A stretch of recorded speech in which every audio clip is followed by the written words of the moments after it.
Hola, muy buenas tardes a todos. Vamos a dar inicio a esta conferencia a la que estamos muy gustosos de poder asistir.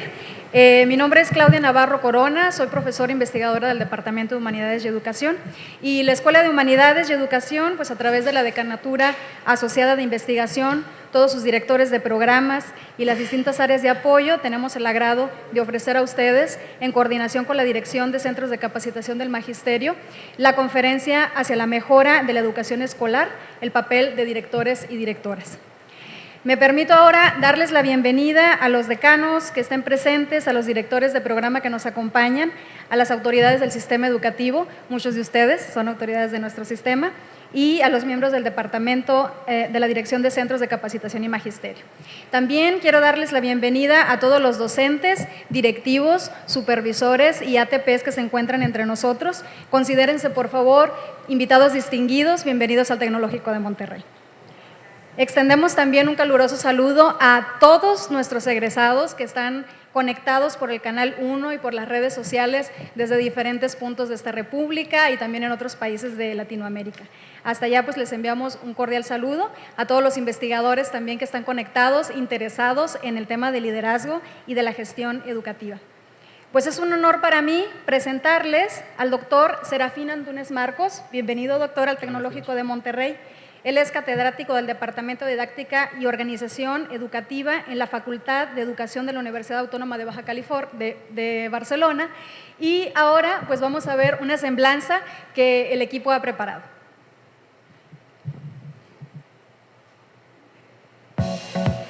El doctor Serafín Antúnez es catedrático del Departamento de Didáctica y Organización Educativa en la Facultad de Educación de la Universidad de Barcelona, UB, España. Ha ejercido como maestro, director escolar, profesor y directivo de la Escuela Universitaria del Profesorado y director adjunto del Instituto de Ciencias de la Educación de la UB. Dirige el máster en Dirección de Instituciones Educativas de la UB. Ha llevado a cabo diversas investigaciones en el ámbito de la gestión escolar, especialmente sobre la dirección escolar y la supervisión educativa. Ha escrito diversos libros y artículos sobre estos temas y afines. Participa en múltiples acciones formativas, congresos y proyectos nacionales e internacionales de capacitación de docentes, de directivos escolares, supervisores y de personas responsables de la formación inicial y permanente del profesorado. Muy bien, muchas gracias. Bueno, pues algo que no dice esta semblanza es que a nivel personal es un verdadero deleite tratar con el doctor. Es un placer tratar con un académico que comprende profundamente las preocupaciones de los profesores, de los directores, de los supervisores. Y bueno, pues los dejo con ustedes, el doctor Serafín Antúnez. Bienvenido, doctor. Pues muy bien, muchas gracias. Buenas tardes. Yo no sé si esa cariñosa presentación va a generar expectativas desmesuradas que yo no sea capaz de satisfacer. Si es así, les pido ya disculpas antes de comenzar. Y desde luego les agradezco su asistencia y la oportunidad que me ha brindado esta prestigiada casa de estudios en compartir con ustedes este espacio de reflexión, especialmente a la doctora Claudia Navarro, que ha tenido un papel fundamental en que yo esté aquí esta tarde con ustedes. Lo que vamos a hacer es presentar esta modesta plática, dividiéndola, si me lo permiten, en cuatro partes. En la primera nos referiríamos a algunos aspectos que nos llevan a pensar por qué hay que innovar en las instituciones educativas, escolares en este caso particular, o por qué habría que mejorar en las organizaciones, qué razones justifican esa necesidad de mejorar. Comentaríamos también en qué momentos resulta especialmente importante iniciar procesos de mejora, plantearemos en qué ámbito se puede mejorar y también hablaríamos de cómo esa actividad, a la hora de llevarla a cabo, conviene que haya pues, algún motor interno que la dinamice, algún motor externo que la facilite. Hablaríamos, por tanto, del escenario actual hoy, con una reforma educativa en marcha, con un nuevo modelo educativo que se está tratando de implementar, en el que residen una serie de fundamentos, en el que se nos sugieren una serie de iniciativas, en los que parece que va a haber un ejercicio de mayor autonomía. Vamos a ver todo esto con esa intención de mejora cuál sería efectivamente el papel de personas que dirigen o tal vez lideran. No sabemos si es lo mismo dirigir o liderar. Esa será también otra de mis reflexiones que yo les voy a plantear. Plantearemos también cómo podríamos iniciar esos procesos de mejora y, sobre todo, centrándonos en la parte final en un par de, digamos, prioridades que habría que tener presentes desde la Dirección de Instituciones Educativas para promover esos cambios. Lo que yo les pueda decir tiene que ver con lo que yo he podido aprender a lo largo ya de, afortunadamente, mi dilatada vida. Yo, como se dijo, pues he sido docente pues, en aula, escuela pública, he trabajado en la dirección escolar, he tenido la oportunidad de trabajar en la universidad, aunque eso de estar en la universidad a veces es un cúmulo de circunstancias favorables y se supone de algún mérito también personal. Pero quiero decir que lo que yo les diga no tiene más valor ni más peso que lo que ustedes me pudieran decir a mí. Es cuestión azarosa que yo esté hoy acá y ustedes en ese lado. Perfectamente podría ser al revés. O sea, que lo que yo les pueda decir no va a tener seguramente mayor relevancia de lo que entre todos pudiésemos construir. Se lo digo porque no estoy en disposición de ofrecerles pues, soluciones panaceas. Eso no ocurre en educación escolar.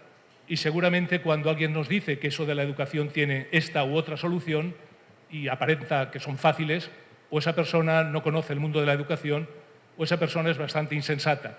Nosotros elegimos una profesión muy compleja, hartas dificultades, y lo que hacemos es modestamente, en pequeños pasos, acercarnos a algunas que creemos soluciones factibles y válidas.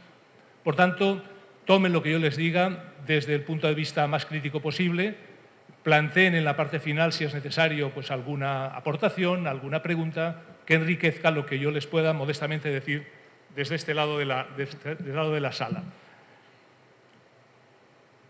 Vamos a ver, pues, y vamos a comenzar por la primera parte.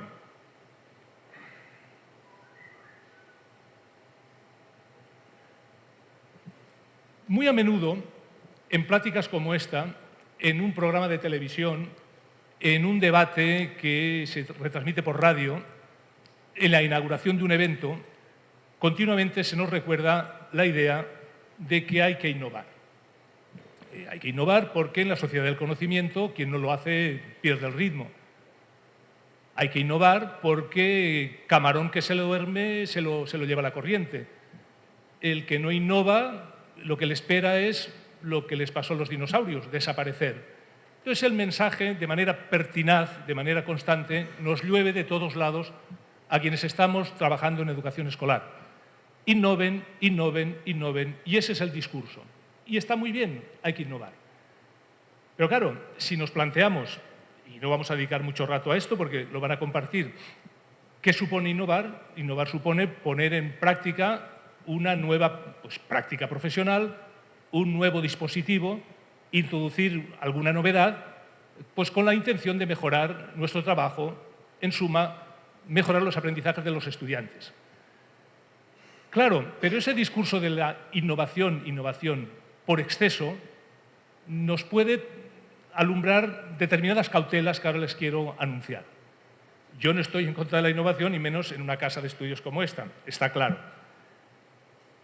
Pero cuando nos decimos, vamos a intentar introducir en la enseñanza de las matemáticas el trabajo con materiales concretos, nos referimos a que ahí va a haber alguna mejora que tiene que ver con el uso de esos materiales de una manera didáctica más pertinente. Resulta que eso va, creemos, a favorecer los aprendizajes de los alumnos, y si además de eso es una innovación, resulta fundamental que arraigue, que prenda en la organización, que tenga continuidad, y desde luego estamos hablando de un cambio que no es por cuestiones de azar, sino bien planificado, bien previsto, que tenga, insisto, ese arraigo y que no se quede como una simple experiencia exitosa. En algunos casos decimos, en mi escuela se hizo esta innovación, duró 2 años, pero al año siguiente ya no se siguió. ¿Por qué no se siguió? Porque los 3 profes entusiastas que la promovieron tal vez se marcharon. O sea, cuando hablamos de una innovación estamos hablando de que debe tener el requisito de permanencia, de continuidad, etc. Más que buscar la innovación por sí misma, vamos a hacer algo nuevo y algo distinto siempre. Yo a menudo, como pueden entender, trabajo con directores y directoras escolares, con supervisores, y te dicen eso, el discurso que nos llega es cosas nuevas y cosas nuevas. Y está bien, pero yo prefiero hablar de cosas nuevas de manera más modesta. Vamos a intentar meternos en un camino de mejora de la escuela, ¿eh? Si al final con eso innovamos, perfecto. Pero es que antes de innovar conviene mucho, y sobre todo es un mensaje para quienes están acá, si lo quieren escuchar, dirigiendo una escuela o coordinando una zona de sector supervisor o un colectivo de supervisores, la idea sería, en primer lugar, antes que hacer cosas nuevas, velar porque lo que se hizo bien se conserve, porque las buenas prácticas profesionales no desaparezcan. Eso cuesta mucho más que hacer cosas nuevas y es mucho más meritorio conservar lo bueno que tal vez aventurarnos a algo que aparentemente será bueno, pero que solo el peso de las evidencias nos dirá después si fue bueno o no tanto. A menudo, cuando se evalúan prácticas directivas, se pone mucho el énfasis en qué se hizo de nuevo durante un periodo de gestión y se olvida qué es lo que se hizo para conservar lo que ya funcionaba bien y de lo que estábamos satisfechos.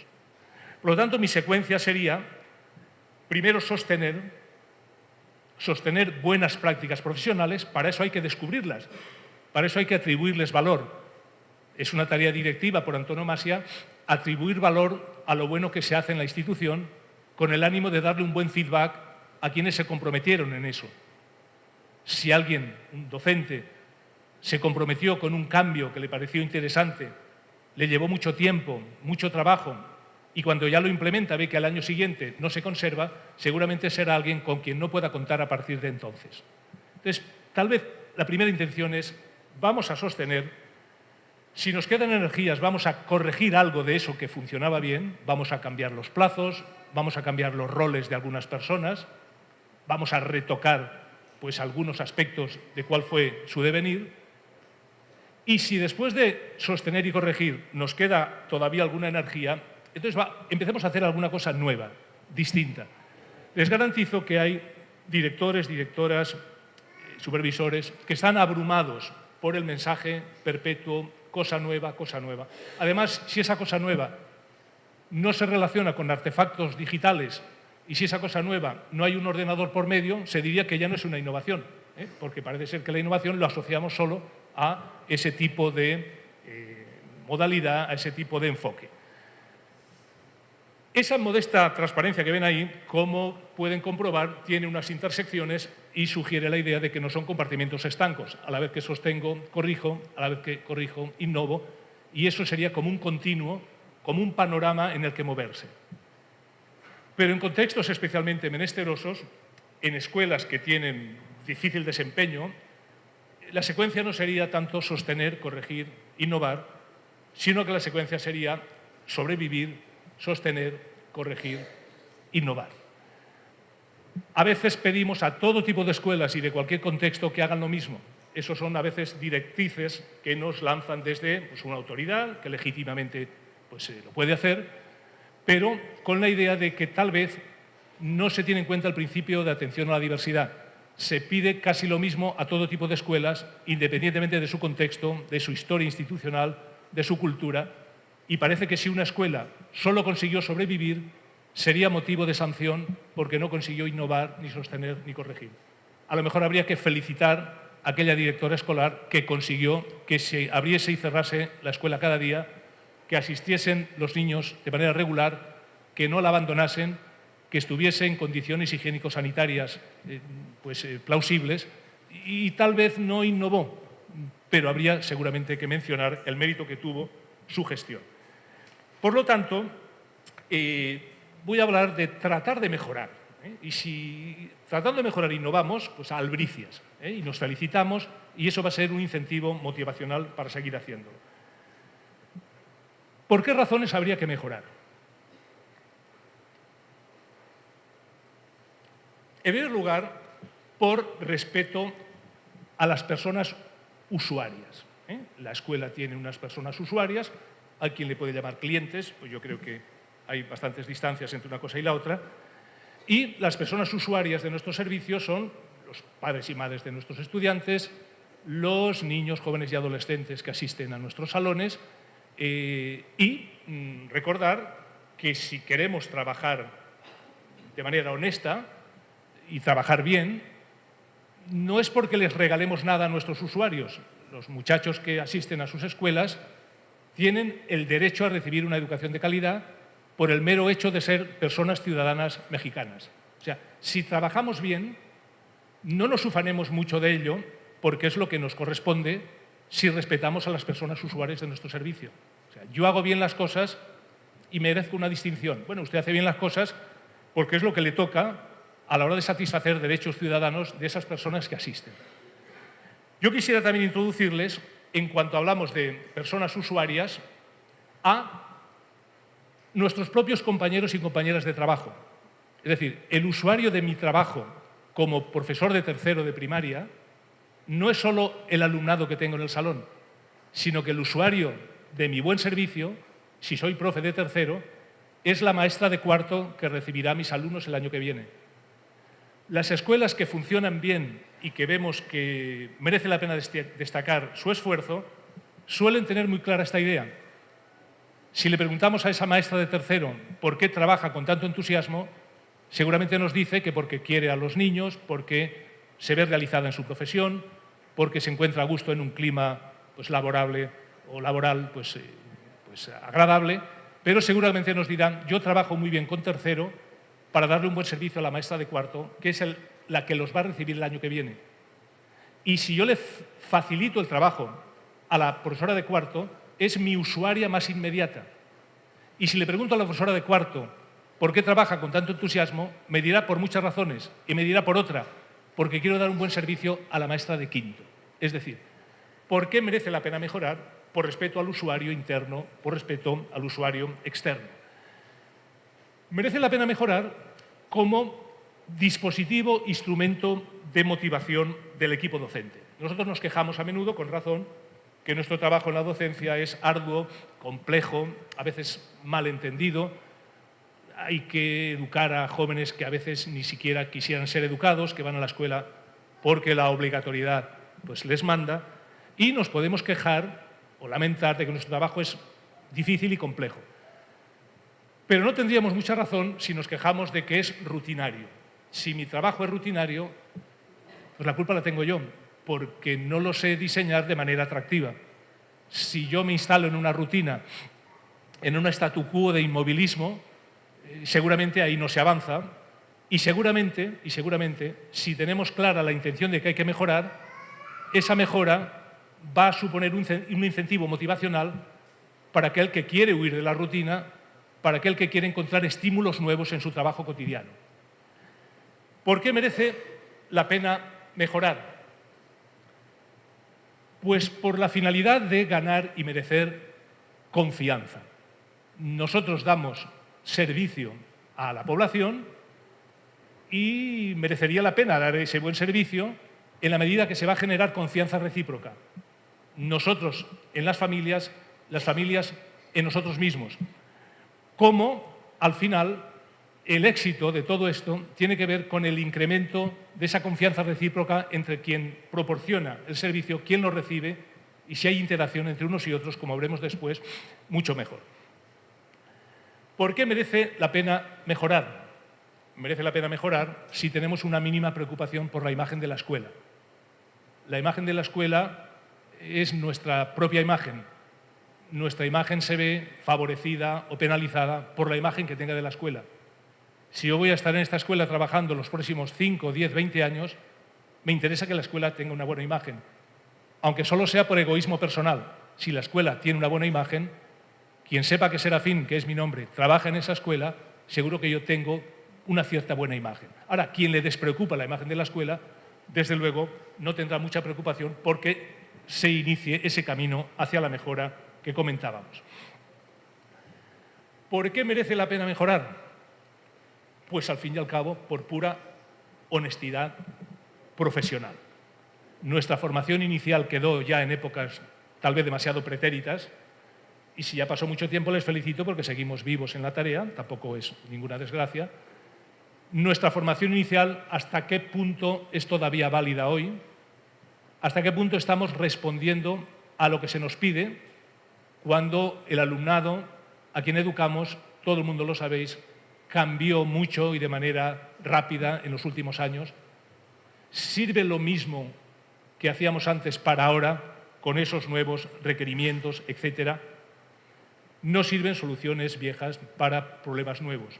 No podemos estar dando un servicio educativo desmarcándonos de lo que son, pues eso, los principios que generan la nueva propuesta educativa mexicana, los valores que la sostienen, la idea de equidad, de atención a la diversidad. Bueno, si yo actúo de una manera, digamos, poco sensible a estos llamados, pues tal vez es que estoy actuando desde un punto de vista acomodadicio, desde una idea de no moverme, porque considero que lo que ya poseo como competencias profesionales sirve para una realidad que está cambiante. Entonces, merece la pena reflexionar y ver, al fin y al cabo, si somos honestos profesionalmente y damos el servicio que se merece al alumnado. Segunda cuestión en este primer bloque preliminar. Vamos a tratar de mejorar. ¿Y cuándo habría que mejorar? ¿Cuándo habría que mejorar? Pues es lo mismo que cuando a un padre o una madre de familia le preguntan: ¿usted quiere a su hijo? ¿Quiere a su hija? Dice sí. ¿Y cuándo la quiere? Dice, la quiero siempre, siempre. Dice, pero especialmente ahora que es adolescente y veo que tiene unos problemas aquí que la preocupan. ¿Usted quiere a su hijo o a su hija? Dice sí. ¿Cuándo? Siempre, siempre, pero especialmente ahora que hemos tenido un hermanito y probablemente necesitará más mi apoyo. ¿Y usted quiere a su hijo? Sí, siempre, especialmente ahora que se va a casar, porque me da la impresión de que tal vez no eligió la pareja idónea. O sea, la preocupación es perpetua, pero la preocupación se centra especialmente en momentos muy precisos. ¿Cuándo merece la pena mejorar? Pues especialmente cuando lo que nos piden, cuando el ambiente externo varía. Ahí tienen ustedes pues cosas que no hace falta que se las explique, ¿no? Un nuevo enfoque curricular, presión por la evaluación externa, rendimiento de cuentas ahora cada vez más enfático, procesos de evaluación de la eficacia docente. Bueno, quien no sea consciente de esta realidad tal vez vive en otro mundo. Ese nuevo marco supone nuevos requerimientos a la escuela y una cierta presión, no diré si mayor o menor, pero una presión distinta desde fuera.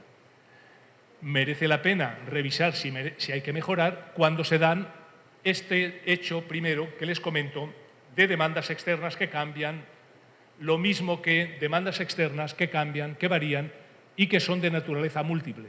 Atención a la diversidad, interculturalidad, respeto, prevención del bullying. Bueno, hay amplísima literatura que nos recuerda qué es lo que se nos está pidiendo hoy a la escuela en tanto que servicio público. ¿Cuándo merece la pena mejorar? Siempre. Pero cuando nuestras propias exigencias están insatisfechas, antes era, hay que mejorar cuando lo que nos piden desde fuera no somos capaces de dar respuesta. Pero también merece la pena mejorar cuando nuestras propias expectativas internas no se cubren. Antes nuestros estudiantes leían mejor, ahora ya no lo hacen tanto. Bueno, si yo comparo lo que hay con lo que había, parece que hay una discrepancia. Lo que nos exigíamos antes, que leyesen con mayor comprensión o que se expresasen por escrito con mayor creatividad, vemos que eso no se consigue ahora. O sea, yo me mido ahora no con un patrón externo, sino con un patrón interno. Por ejemplo, una exigencia interna sería que la directora trate de manera equitativa a todos los docentes. Eso es una exigencia que tenemos.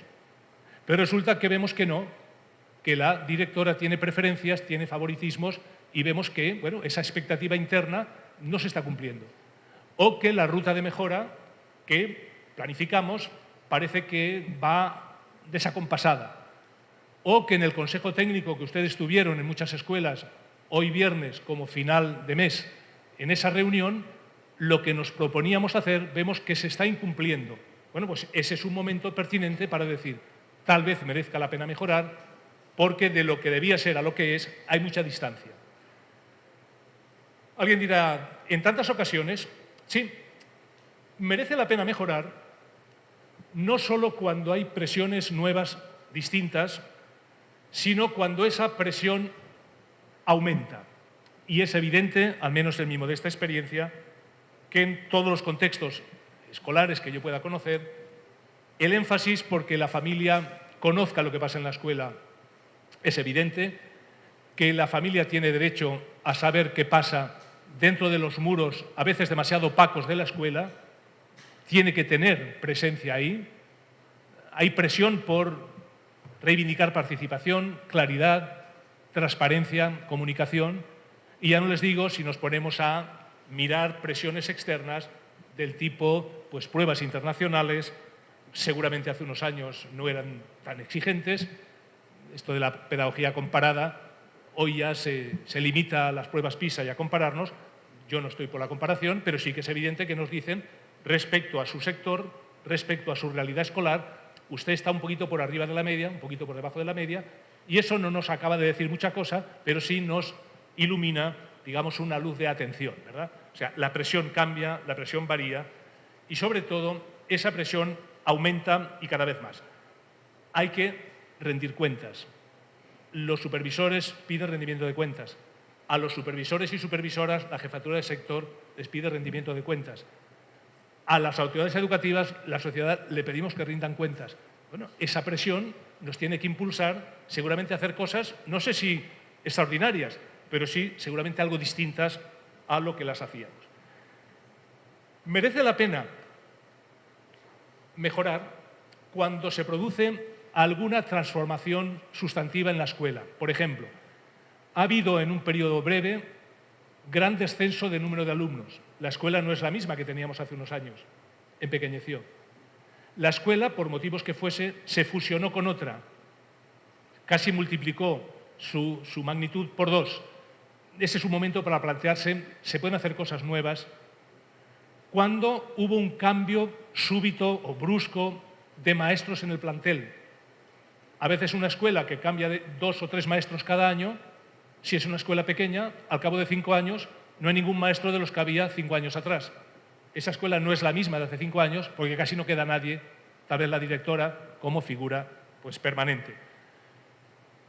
Cuando en esa escuela se crea un nuevo servicio, supongamos que en una secundaria se pone en marcha un servicio de orientación a los alumnos o se pone en marcha una nueva academia para coordinar procesos didácticos. Es decir, cuando esa institución tiene alguna transformación en cuanto a entidad, a ser vivo, que le crece un miembro, que se le amputa otro, en esos momentos parece, y ya no les digo si es pertinente el momento en que hay un cambio en la dirección. Si hay un cambio en la dirección, es un momento especialmente pertinente para plantearse esas mejoras a las que les estoy refiriendo. ¿Y en qué aspectos habría que mejorar? Pues habría que mejorar, o tenemos la posibilidad de mejorar, efectivamente, ahí hay un comentario adicional que me saltaba, hay que mejorar, claro, y tal vez era importante en este contexto, cuando los resultados son insatisfactorios. Los resultados van decreciendo, las pruebas censales que nos hacen pues dan peores resultados y, sobre todo, en un marco en el que se nos pide que haya desarrollo de competencias relacionadas con la formación académica, con áreas de desarrollo personal y social y con ámbitos de autonomía curricular. Ahí tenemos una novedad a la que me referiré después. Es decir, merece la pena mejorar cuando los resultados son insatisfactorios, teniendo en cuenta estas 3, si quieren ustedes, dimensiones. Hay algunas ya conocidas, otras donde se enfatiza desarrollo personal y social y otras relativamente nuevas. ¿Qué hacemos con la autonomía curricular? Pero a eso le dedicaré 5 minutos después. ¿En qué aspectos habría que mejorar? Pues en todos los ámbitos propios de la gestión de una escuela. A veces la mejora la orientamos a los procesos didácticos. Está bien, eso es una mejora. Pero yo les resumiría muy rápido, para que tal vez ampliasen ese espectro de posibilidades. Se puede mejorar en todos los ámbitos de actividad de la escuela. ¿Y cuáles podrían ser esos ámbitos? Desde luego el ámbito académico. Podemos mejorar en lo que constituye la actividad central de una escuela. Mejorar aprendizajes, desarrollar competencias y hacer mejoras en lo académico tiene que ver con prácticas de enseñanza, actividades de aprendizaje, decisiones sobre los contenidos, decisiones sobre cómo y cuándo evaluar, cómo organizar el espacio, el tiempo, cómo organizar los sistemas de agrupamiento de los alumnos. O sea, el ámbito académico sería la actividad central de una escuela. En otras organizaciones la actividad central es la producción de artefactos o pues, la promoción de no sé qué tipo de producto. En la escuela desarrollamos una actividad múltiple. La fundamental es la académica. Entonces, ¿dónde podríamos iniciar una mejora? En todo lo que concierne al ámbito académico. Propuestas curriculares, sistemas de evaluación, repito, uso de materiales curriculares de una manera distinta, aspectos organizativos y aspectos que tienen que ver con algo que se vincula con uno de los sectores que decíamos antes. Orientación personal de los alumnos, tutoría del alumno, de la alumna, acompañamiento más allá de lo que es puramente académico. Eso tiene que ver con relación interpersonal, con un apoyo afectivo, eso tiene que ver con dar seguridad a ese jovencito que seguramente no la tiene. Es decir, el ámbito académico, desde ese punto de vista también desarrollamos competencias, desde el punto de vista afectivo, emocional, etc. Pero yo también puedo mejorar en el ámbito administrativo. Ustedes son conscientes como yo, pues esto es común en todos los países, que para que una escuela funcione tiene que haber una parte administrativa que opere. Y eso genera un sinfín de actividades. Me refiero a la burocracia escolar. Expedientes, archivos, registros, certificaciones, informes, actas, inventarios. En su caso, ejecución de un presupuesto si se tiene, justificación de los gastos, transparencia en la gestión. Oiga, ¿y esto quién lo hace? Bueno, no lo sé, alguien lo tiene que hacer. Pero a la directora le van a pedir que rinda cuentas de cómo funcionó eso de ahí. Y el supervisor le pedirá cuentas, pero el supervisor dirá que a él también le piden demasiados papeles. Cuando nosotros entrevistamos a supervisores escolares y les decimos, ¿a usted qué le gustaría hacer en las escuelas a las que atiende? Dice, a mí me gustaría darles un acompañamiento pedagógico, una ayuda, una asistencia. Dice, ¿y no puede? Dice, no, porque todo el día estoy con papeles, papeles y papeles. Y le preguntamos a una directora, ¿y usted qué esperaría de la supervisora? Pues que me acompañase, que estuviese a mi lado. Y en cambio, ¿qué obtiene en contacto con la supervisora? Que me pide papeles, papeles, papeles. Es decir, tenemos a dos protagonistas que lo que les gustaría hacer no lo pueden hacer y están haciendo todo lo contrario que les gustaría. Bueno, estamos hablando de profesionales con una cierta frustración incorporada en la propia chaqueta. Nosotros podemos innovar, y esto no es un listado de ocurrencias, sino un intento de señalarles 5 o 6 focos para quien diga, bueno, ¿y qué puedo innovar? ¿O qué puedo mejorar? Pues tal vez determinadas formas de gobierno de la escuela. Estamos hablando de procesos de participación, qué papel tienen ahí las familias, cómo se toman las decisiones en el Consejo Técnico, cuáles son los dispositivos de conexión más allá de la escuela. Hoy día tiene muchísima importancia, ustedes lo saben, la tarea que hace la escuela fuera de sí misma. Los límites de la escuela no se acaban en los que señala la barda perimetral. La escuela se expande fuera de la escuela. Pobre de la escuela que no se contacte con la comunidad, pobre de la escuela que no reclame de la comunidad las ayudas que necesita, pobre de la escuela que no se preocupe, eso es gestión externa, de dar una buena imagen de la institución. Bueno, todo ese conjunto de tareas, alguien las tiene que hacer, alguien será su responsabilidad y ahí tiene un espacio para tratar pues, de hacerlas un poquito mejor y si es de forma excelente con el tiempo, pues todavía mejor. Algunas de las escuelas de ustedes, además de la parte académica, administrativa y todo lo demás, ofrecen servicios de carácter complementario, de carácter asistencial. Comedor, servicio de biblioteca, transporte, etc. Si usted no tiene ni comedor, ni servicio de transporte, ni biblioteca, mejor para usted, tiene menos trabajo. Pero si tiene todo eso, también ahí usted tiene un espacio de intervención. También puede haber ahí ciertas mejoras. Entender no solo el espacio de comida como un escenario de alimentación saludable, sino como un espacio para trabajar hábitos personales, hábitos sociales, etc. Es decir, cómo si yo presto unos servicios complementarios, ahí también tengo un nicho de intervenciones que nos aparecen seguramente de manera atractiva. Y más allá de esos servicios, me pongo especial énfasis en considerar los servicios de apoyo externo a la escuela. Estamos hablando de trabajadores y trabajadoras sociales, sanitarios, mediadores, y ya no les cuento, porque es obvio, la necesaria, digamos, interacción con esas entidades que están, ahora que veo que se cierra una puerta, en la bisagra. La bisagra es ese artefacto que une con dos alas la puerta con su marco y hay un eje que las une. Bueno, pues ese eje lo ocupa la supervisión, los servicios de asesoría, y ese eje, para que gire bien la bisagra, para que la bisagra esté bien lubrificada, bien aceitada, es necesario que quien ocupa ese eje, me refiero, insisto, supervisión, asesoría, sea un agente dinámico, sea un agente, digamos, reconocido por su buena práctica profesional, porque si no, como veremos luego, ese motor externo que esperamos para que haya mejoras, si no lo encontramos, va a ser difícil poner en marcha la maquinaria. También les quiero decir que hay otro ámbito que no menciono acá, al menos de manera visual, que es, y sí vamos a mencionarlo, lo quería pasar muy rápido, pero yo creo que tiene importancia. Otro ámbito en la gestión ordinaria de una escuela es el que tiene como objeto el desarrollo profesional de quienes trabajan en ella.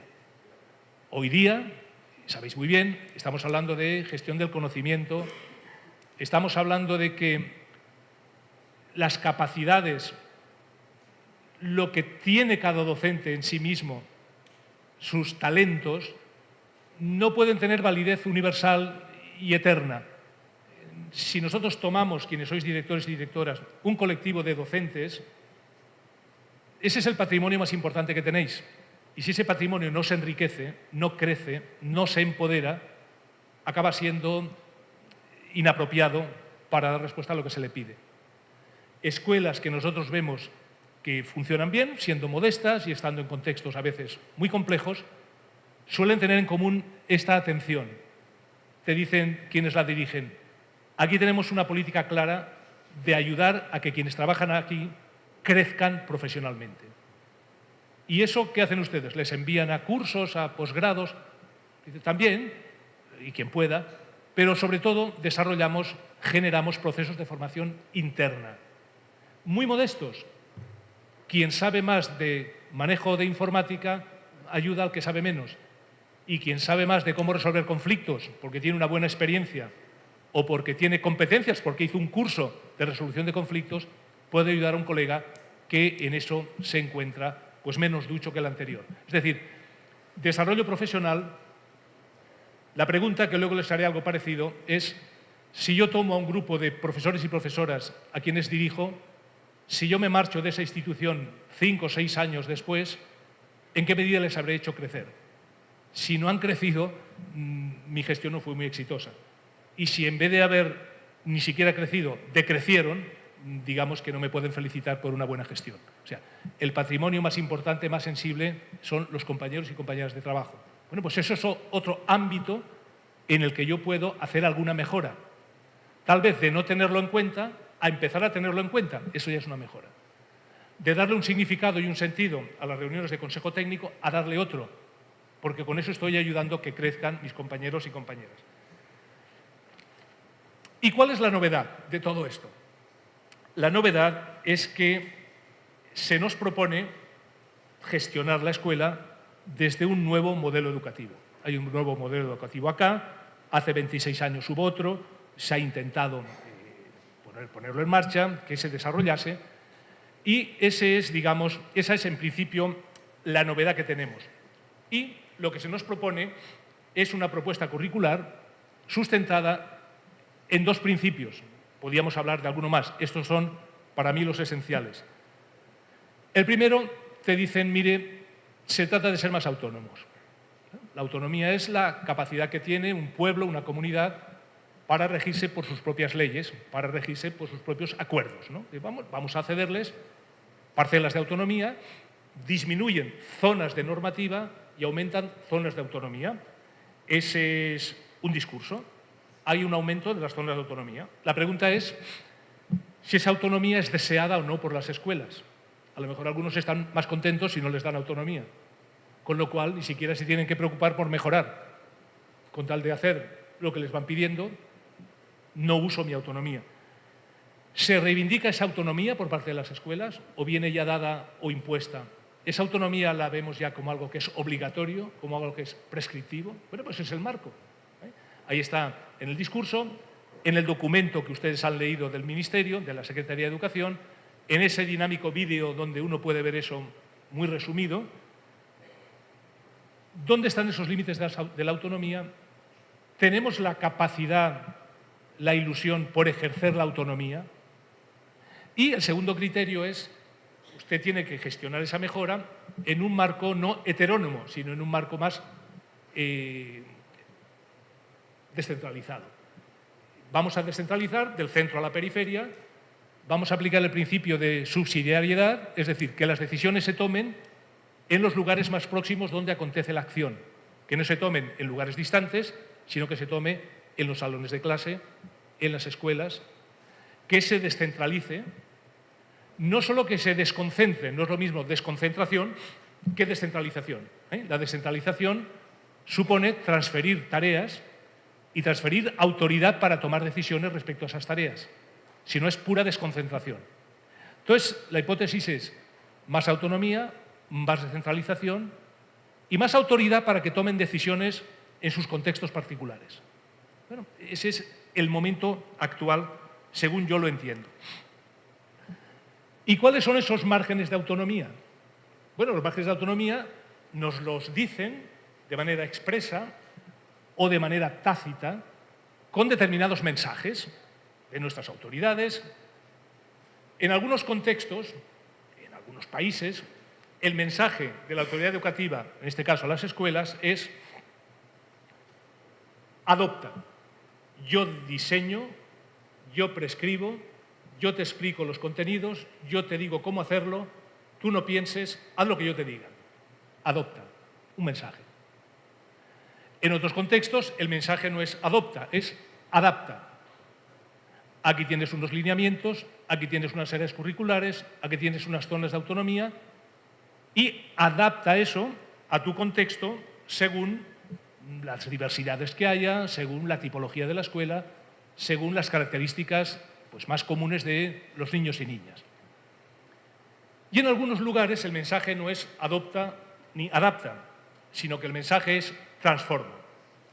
Aquí tienes un modelo, intenta seguir ese modelo, tómalo como referencia, reconstrúyelo de un modo no tan técnico y tan nomotético, sino reconstrúyelo con una tarea más artesanal que otra cosa. O sea, junto con tus compañeros y compañeras, redefine ese modelo, dale tu peculiaridad idiosincrásica en el contexto en el que estás. Sabéis muy bien que estos tres mensajes, adopta, adapta o transforma, se pueden interpretar de tal manera que va a dar resultados bien distintos. Hay en algunos países donde el mensaje es adopta y las cosas aparentemente funcionan bien.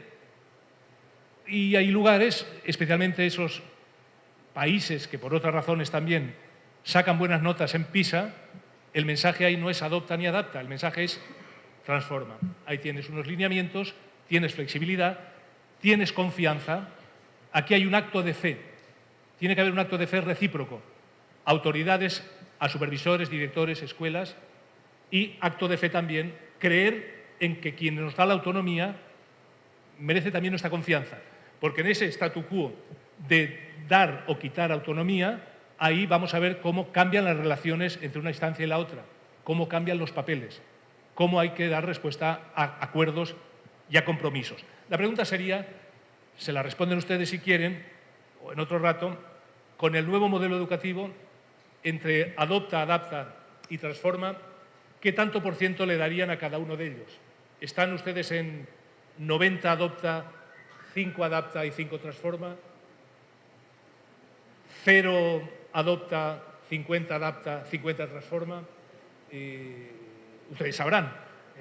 Y es a partir de esos márgenes que merece la pena plantearse pues esas novedades, esas mejoras que les estoy sugiriendo.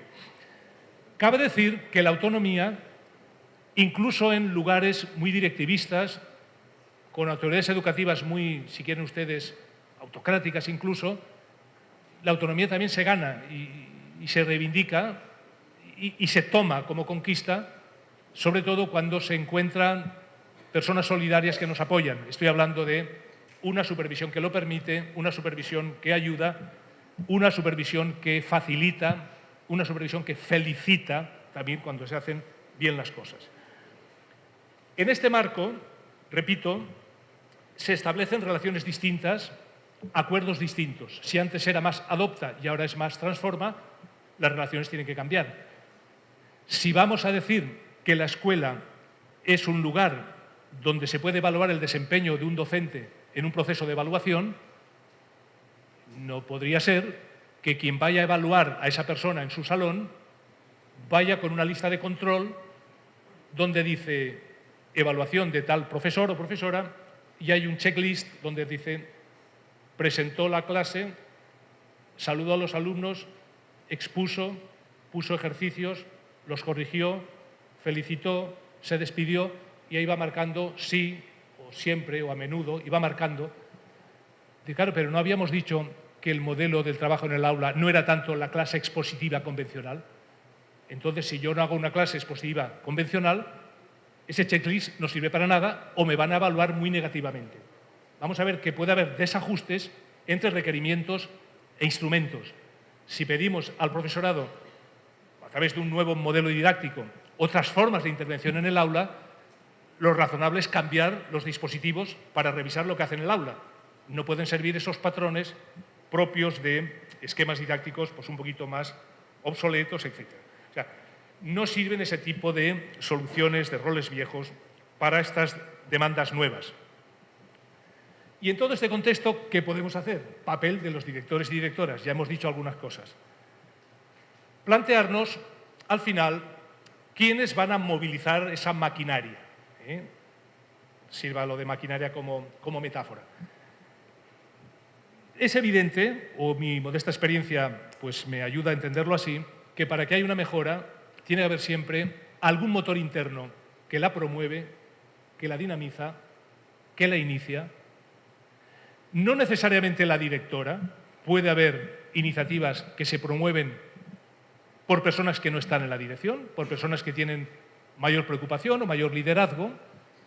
Y el segundo requisito, un requisito es una condición sine qua non, para que se movilice la maquinaria no es solo que haya un motor interno que la dinamiza, sino un motor externo que la ayuda, que la apoya, que la acompaña, que ejerce una asesoría, de acompañamiento.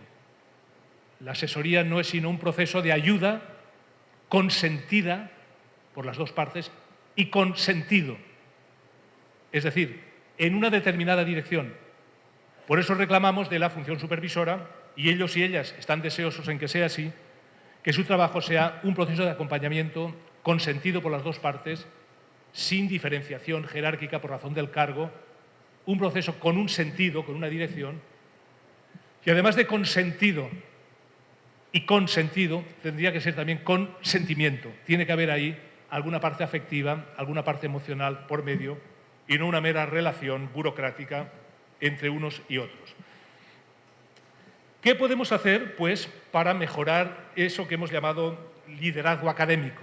El liderazgo académico es aquel que tiene una persona que es capaz de movilizar a otras, no por la autoridad formal que tiene, en una cédula, en un nombramiento, sino que lo hace porque tiene capacidad para movilizar fundamentada en su conocimiento profesional, su preparación, sus buenas prácticas profesionales.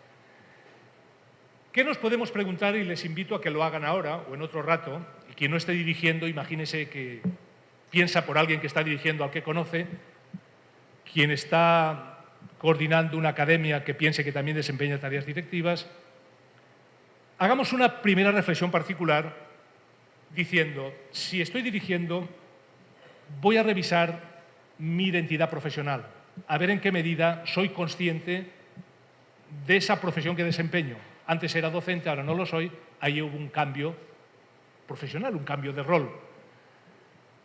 ¿Concibes la dirección con todo lo que comporta respecto a satisfacciones, gozos, decepciones, obligaciones, renuncias? ¿O solo te quedas con las satisfacciones, los gozos y las servidumbres y todo lo demás? Dices, eso que lo recoja otro.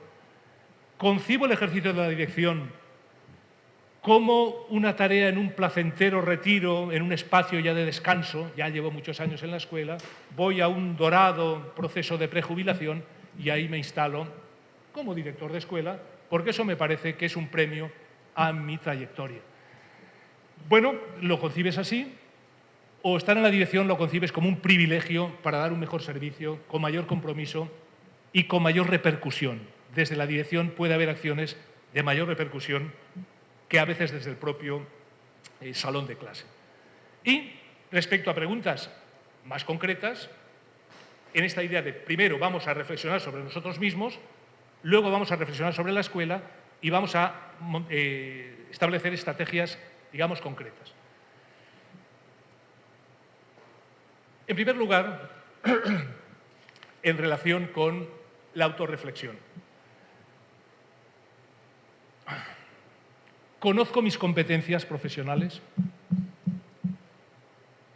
Y esta mañana teníamos la ocasión de hablar con unos colegas, estudiantes de doctorado, etcétera, y salía este tema, ¿verdad? O sea, si yo dirijo una escuela, o soy supervisora, o soy jefe de sector, o lo que fuere, la primera providencia sería si conozco lo que me compete, o sea, las competencias entendidas en una doble acepción. La competencia como espacio laboral, o sea, conozco de verdad mi espacio laboral, conozco lo que me compete y lo sé separar de lo que no me compete, conozco lo que me concierne, a veces en lenguaje coloquial, amical, familiar, decimos, no te metas que esto no te compete, no te metas que esto no te concierne. Bueno, pues tú sabes exactamente lo que te compete y lo que no, lo que te concierne y lo que no, de lo que te van a pedir responsabilidades y de lo que no. O sea, la primera providencia es sobre mis competencias, las conozco en tanto que espacio laboral, y qué espacios comparto con otros y qué espacios son individuales de cada uno. Y en segundo lugar, reflexionar sobre mis competencias entendidas como capacidad demostrada. Una competencia no es sino una capacidad demostrada con arreglo a unos criterios de evaluación, en un contexto determinado, etc. Algún maestro me decía, yo tengo un director que es competente, que es capaz, tiene la capacidad de comprender y de interpretar textos escritos, de resumirlos y de explicarlos de manera sensata. Digo, pues esa es una buena capacidad. Dice, sí, pero es incompetente, porque cuando esa lectura es de un texto denso, por ejemplo, una ley educativa o un fundamento curricular, cuando lo tiene que resumir, cuando lo tiene que explicar en el consejo técnico, vemos que se hace líos, que se confunde, que no responde a lo que le preguntan. O sea, es capaz, pero no tiene la competencia para hacerlo en ese contexto. Por tanto, ¿en qué medida, y esto no es un examen riguroso, sino plantearnos en qué medida esas competencias que yo tengo, en tanto que capacidades demostradas, van a derivar en una serie de tareas concretas? Es decir, si una competencia como espacio laboral es representar a la escuela, o ejercer la jefatura de personal, o presidir reuniones de consejo técnico, digamos, esas atribuciones dan lugar a tareas concretas y yo tengo que ver si las estoy desempeñando como se debiera. Podríamos poner muchos ejemplos que no quisiera alargar ahora demasiado. ¿Soy competente para las tareas que son de mi competencia? ¿Tengo las competencias profesionales para trabajar de manera eficaz, eficiente, satisfactoria en el ámbito de mi incumbencia, de mis atribuciones? Segundo espacio, ¿tengo autoridad realmente? O si quieren de otro modo de plantearlo, ¿de qué tipo es esa autoridad? ¿Dirijo? ¿Lidero? Ustedes saben que un vocablo y otro en este caso esos verbos, esas formas verbales, designan significados bien distintos. Veamos 2 minutos a ver si podemos dilucidar sobre este interrogante, ¿no? Yo estoy dirigiendo, estoy liderando. ¿Qué comparten esas personas que llamamos directores o directoras y esas personas que llamamos líderes? Y vamos a ver qué comparten y en qué se diferencian. Tanto directores, directoras como personas que lideran, lo que comparten es que tratan de influir en otras personas para conseguir determinados resultados, seguramente con los que nos hemos puesto de acuerdo, ¿verdad? Movilizar personas es la tarea de alguien que dirige y de alguien que lidera.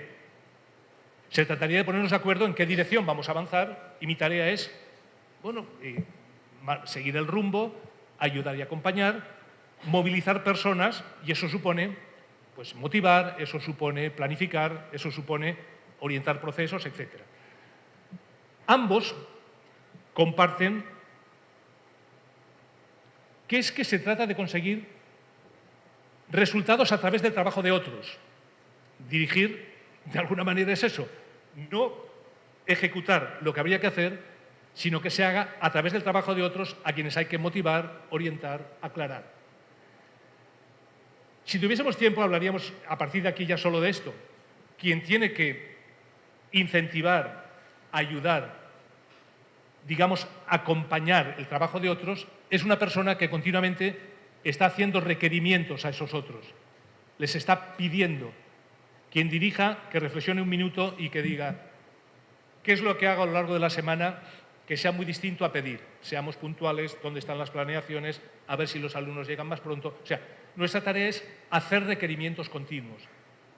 Pues si estamos haciendo requerimientos continuos, una competencia directiva será saber pedir las cosas. Hay personas que dicen, yo esto que me dice la directora lo veo bien, lo veo interesante, pero no lo voy a hacer. ¿Y por qué no lo vas a hacer si lo ves bien interesante? Dice, porque me lo pide de una manera, si me lo pidiera de otra, lo haría. Bueno, pues ahí tienen ustedes un ejemplo de cómo ese trabajo de movilizar personas tiene mucho que ver con habilidades sociales. La pregunta es, ¿cómo ando yo de habilidades sociales? ¿En qué podría mejorar? En la medida que yo mejore, tal vez la escuela pueda mejorar. Y otra cosa que comparten quienes lideran y quienes dirigen es que necesitan de alguna autoridad para ejercer esa influencia. Necesitan alguna autoridad. ¿En qué se pueden diferenciar? Pues se van a diferenciar en que a quienes llamamos director, directora, tiene un cargo reconocido por un nombramiento, por una célula, por un documento legal. Usted es director, un acta, ya está. Ustedes saben que eso no es suficiente. Eso es puramente, pues, una anécdota. Yo soy director y porque me dan una etiqueta o lo pongo en mi tarjeta de visita, ya tengo la competencia para liderar, sería, pues, una ocurrencia de alguien demasiado ingenuo, ¿verdad? A quien llamamos director o directora tiene una autoridad recibida de otros, de otra instancia. Se supone que es merecida esa autoridad que le acaban de ceder. No vaya a ser que esa autoridad que le proporciona una instancia externa, una autoridad educativa, fuese una autoridad no merecida, sino una autoridad que no se ha adquirido por mérito, capacidad, competencia, sino que se ha adquirido por compadrazgo, afinidad política o sindical y no por los otros criterios. Esa persona tiene una autoridad conferida, desde luego no la tiene ganada. La persona que lidera no necesita que le den autoridad desde fuera, se la reconoce el grupo le atribuye credibilidad, le otorga la autoridad el grupo. Muchas gracias, creo que vamos bien. Entonces la idea es, mi autoridad se basa más en el cargo, se basa más en mi buena práctica profesional, se basa más en mis prácticas ejemplares, soy el primero que hace lo que dice, o quiere basarse solo en la autoridad formal conferida, no sé si merecida o no. Necesitamos directores y directoras que lideren y líderes que dirijan. Y desde luego, ese liderazgo pedagógico, la autoridad de experto, la autoridad que da el conocimiento, la buena práctica profesional, es una compañía imprescindible. Y la autoridad de experto no te la dan te la ganas. Y desde el primer día que tienes el nombramiento de directora, tienes el compromiso de irte ganando la autoridad día a día. No confíes que con el papel vas a ser más convincente. Tercera reflexión, sé de verdad hacia dónde voy. Voy a ir más rápido. Esto requeriría pues, de más recreación, pero sabemos que esto de los tiempos... Tener un rumbo. La escuela tiene que tener un rumbo, pues quien la dirige tiene que tener un rumbo también. Tiene que tener un rumbo alineado con el rumbo de la escuela. Y aquí yo les sugiero, de manera muy rápida, sería un bonito ejercicio, que ustedes se planteasen preguntas como la siguiente. Imagínense, hablamos de tener objetivos claros, ¿no? Que al salir de este salón hubiese una persona profesional del periodismo que se dedicase a entrevistarles a ustedes y les dijese, bueno, ¿de dónde viene usted? Dice, bueno, de una plática, de un señor aquí, se ha explicado unas cosas. Dice, bueno, usted dirige la institución. Dice, sí, yo dirijo esta institución, dirijo una escuela. Y entonces le dice la periodista, dice, oigan, ¿cuáles son los objetivos? O si prefiere, ¿cuáles son las prioridades más importantes que usted tiene planteadas para este ciclo escolar? Y tú dices, a ver, repítame la pregunta. Sí, le digo que desde luego está dándose tiempo para pensar, claro. ¿Qué prioridades dice que tengo? ¿Qué objetivos fundamentales? Dice, espere un poquito que me lo piense. Espere que me lo piense. Y el periodista dice, no hace falta, ya se puede marchar, voy a entrevistar a otro. Claro, se esperaría que dijese, sin dilación, sin dudas, bueno, pues los objetivos que yo tengo es pues, mejorar la convivencia en la escuela. Otro objetivo que tengo es, qué sé yo, mejorar procesos en competencia lectora. No sé, y otro objetivo, me agarra usted un poquito en frío, es poner en marcha un dispositivo de colaboración con las familias. Ah, tío, muchas gracias. Claro, las personas que dirigen no deberían perder el rumbo. Y el rumbo no es siempre un rumbo infalible. El rumbo puede cambiar. Pero lo que no se puede hacer es ir sin rumbo, porque desnorto a todos a los que dirijo. Si los demás no tienen norte y yo mismo, que debo ser ejemplar, no lo tengo, ahí empezamos a tener dudas y a tener incompetencias. Esos objetivos que usted tiene claros, ¿los conoce todo el personal de la escuela? Porque si solo los conoce usted, esos objetivos que usted tiene, ¿los conoce su supervisor y supervisora? Si los conoce, ¿le entenderá mejor a usted por los problemas que tiene? Si los conoce, ¿le podrá ayudar mejor a usted, esa supervisora eficiente, próxima, cariñosa, ¿verdad? Si eso, el cariño es una manifestación de afecto, siempre debe estar presente en nuestras relaciones interpersonales y si no tenemos cariño por alguien, simplemente no se le manifiesta y así no nos ponemos en evidencia. Bueno, yo les decía que eso, si solo lo conoce la directora y no lo comparte, difícilmente va a haber el camino a ese rumbo que pretendíamos. ¿Conocen esos objetivos los demás servicios de apoyo externo a las escuelas? Hoy día, en todos los contextos, o se ponen de manera concurrente en marcha servicios internos de la escuela, servicios externos, municipales, o eso no acaba de funcionar. ¿Por qué? Porque muchos de los problemas que se manifiestan en la escuela tienen su origen fuera de ella y habría que ir fuera de ella a resolver en función de las causas. Por eso requerimos de otras personas de apoyo a la escuela y en contextos de todo tipo, pues más o menos menesterosos o más o menos abundantes en recursos. Creo que vamos bien. ¿Cuál sería tu legado si dejases el cargo al final de este ciclo escolar? Dice, pues creo que ninguno. Bueno, ¿por qué crees que se te recordaría? Que sea bueno, claro. ¿Por qué crees que te recordaría? Bueno, ¿qué hizo aquí durante 4 años? Etcétera. En ese sentido, estamos en la última parte, creo que 10 minutos más o menos, yo intentaré, a manera, digamos, de ráfagas finales ya. Hay que diagnosticar también la escuela, no diagnosticarnos a nosotros a la hora de empezar a operar. Entonces, mensajes muy directos y casi sin ejemplificaciones. Si queremos mejorar la escuela, hay que conocerla y para conocerla hay que tener un cierto hábito diagnóstico. La escuela, decimos siempre, no se inauguró antes de ayer. Ahí hay muchas cosas hechas que merece la pena recuperar. Por lo tanto, quien diagnostica atención no solo a las evidencias, sino atención a los indicios, a los síntomas. Todo el mundo sabemos que determinados indicios nos llevan a que tal vez haya una situación de bullying o una situación de acoso. El indicio es eso. Por el humo se sabe dónde está el fuego. Usted sabe dónde hay un determinado humo, no ve la llama, pero sabe que ahí probablemente va a haber un problema. Emplear más y mejor los datos disponibles. Hoy lo hablábamos también, y ayer, en estos días que he tenido aquí de convivencia, cómo tenemos muchos datos e informaciones en la escuela de los que no hacemos un uso pertinente. Quedan ahí para estadísticas, para informes, que no sabemos quién los lee, y tenemos datos de éxito escolar, pues qué sé yo, retrasos, rezagos, porcentajes, estadísticas, que los tenemos, que son números, pero, colegas, los números hablan si sabemos hacerles preguntas. Toda esa información que tenemos, ¿para qué sirve? Sistematizar más y mejor esos datos. Hoy día tenemos ordenadores, tenemos archivadores, etcétera. Omito ejemplos. Y que ese diagnóstico nos lleve a identificar áreas de trabajo críticas. ¿Por dónde empezamos?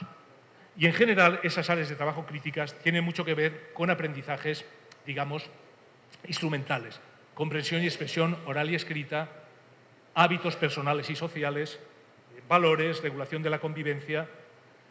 Y eso nos puede llevar a la idea, quédense un poquito con el discurso de fondo, volver a rescatar experiencias valiosas que tenemos en la escuela. Volver a rescatarlas y las que son coherentes con el nuevo modelo educativo, hacer que pervivan. Y son coherentes las que tienen que ver con esos principios de equidad, de respeto, de justicia social, etc. O sea, rescatar acuerdos, darles vida a esos acuerdos. Esos acuerdos se toman en consejo técnico, que a veces quedan como un enunciado puramente decorativo. Establecer guías avanzando en pequeños pasos. Nosotros siempre decimos de la A a la Z. La mejora no puede ir de la A la Z de manera brusca. La A sería la situación más imperfecta de todas, la Z la más deseable.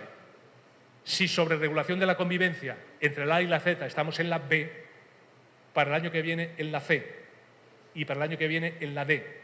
No de la A a la Z, porque eso va a suponer frustraciones, choques violentos con la realidad, y apliquemos el principio de parsimonia, pequeños pasos, porque eso va a animar a que la gente haga algo, porque verá con esos pequeños pasos el refuerzo del éxito. Pues finalmente ya, vamos a saltarnos esto. 2 ideas en 1 minuto. El tiempo, o en todo caso lo dejamos para después, pero sí que yo quisiera 2 ideas finales. Una, ¿qué podemos hacer, directores y directoras? Desde luego, incentivos motivacionales que no cuestan dinero. Luego les hablaré de la noción de protagonismo intelectual, después del corte. Les hablaré de cómo se pueden disminuir resistencias a los cambios a través de mostrar reconocimientos. Es una herramienta muy valiosa a la hora de tratar de disminuir esas resistencias. Y, finalmente, disminuir resistencias poniendo énfasis, lo detallaremos luego, en procesos de información, aclarar lo que se pretende, cuáles son las reglas del juego, que la propuesta que hagamos sea creíble, es decir, que no haya contradicción entre la propuesta. No podemos proponer cosas excelentes, valiosas, profundas, en un plazo corto de ejecución, porque eso no es creíble. O sea, propongamos tareas hacia la mejora que están sostenidas por quien las propone, que tiene credibilidad personal, y que la propia propuesta tiene una credibilidad interna. Y, desde luego, que las propuestas no sean contradictorias. No podemos pedir a la vez lujo y precio módico, no podemos pedir a la vez, decíamos, pulcritud y perfección. Eso sería como autoengañarnos.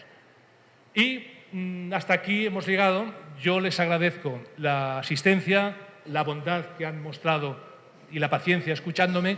Si dije alguna impertinencia, no fue con la intención de molestar a nadie, y aquí estoy a su disposición por si seguimos con la sesión. Muchas gracias.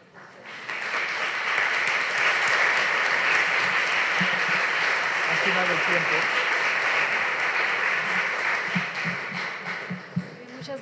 Muchas gracias, doctor, por esta esta conferencia. Para empezar, pues quisiéramos escuchar las preguntas de las personas que están en línea. Tenemos un grupo también de directivos escolares en la provincia de Alajuela, en Costa Rica. Están 70 directores de educación básica reunidos en este lugar. Y hay también un grupo de investigadores del Centro Regional reunidos en Sonora, escuchando también esta conferencia. Les enviamos un cálido saludo desde acá. Y también queremos saludar a la maestra Zoila Reina, quien de manera local ha hecho posible que esté aquí un buen número de directores y supervisores. Le enviamos un cordial saludo. Entonces, doctor Leonardo, ¿hay preguntas? Sí, muy bien. Nada más agregar que hay personas siguiendo desde Acapulco, Colima, Baja California, de Argentina, de lugares en Tlaxiaco, Oaxaca, Villahermosa y Veracruz, por mencionar algunos. Bueno, pues un saludo para ellos, ¿verdad? Muy bien. La primera pregunta dice, el papel actual del director o supervisor en México exige muchas competencias, porque no solo debe tener conocimientos académicos para asesorar a los maestros, sino la función administrativa y la tarea de rendición de cuentas. Trae consigo infinidad de actividades que no le permiten ser asesor pedagógico. ¿Cómo innovar y qué hacer para ser más eficiente y eficaz con el papel sustancial de un director o supervisor? Es una pregunta de Sonia Meneses, de la Ciudad de México. Sí, a ver, desde luego aquí habría para hablar mucho rato, ¿verdad? Es decir, ¿qué sería conveniente para que eso mejorase, para que fuese factible y todo lo demás? Desde luego, la credibilidad de alguien que desempeña tareas de asesoría, de acompañamiento, etcétera, volvemos a lo de antes, no se la otorga el cargo, sino que la autoridad y la credibilidad se la gana con un buen desempeño. O sea, estamos hablando de profesionales competentes, no personajes extraordinarios, sino claramente competentes en el terreno que es de su competencia. Eso tiene que ver con la definición clara de un modelo de supervisión.